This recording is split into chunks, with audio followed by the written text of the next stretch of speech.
వారు చేసినటువంటి ఉపకారం ఈ దేశంలో ఎవరు చేయగలరండి? అంతటి మహోపకారం చేసిన జగద్గురువులు వారు. కనుక ఆ మహాకాళీ స్వరూపం కూడా యుద్ధ భూమిలో తెగటారుస్తూ ఉంటుంది, అంటే పడగొడుతుంది.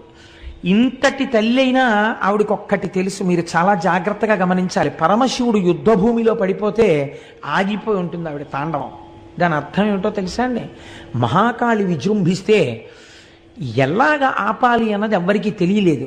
తెలియకపోతే పరమశివుణ్ణి ప్రార్థన చేశారు, నువ్వే ఆపాలయ్యా ఆవిడ్ని అని. శంకరుడు వెళ్ళి యుద్ధభూమిలో పడుకున్నాడు. పడుకుంటే ఆవిడ తాండవం చేస్తూ తొక్కింది శంకరుణ్ణి. తొక్కగానే స్పర్శ చేత తెలుసుకుంది తన భర్త అని. ఆగిపోయింది. ఎంతటి అపచారం! నా కాల ఆయనకి తగిలిందని ఆగిపోయింది అంతే. ఆవిడ ఆ స్థితిలో కూడా మహాపతివ్రత, మహాకాళి. ఇక్కడ ఉన్న రెండు స్వరూపములు కూడా కాలస్వరూపములై ఉన్నవి, అంటే ఇవి లయకారకములై ఉంటాయి.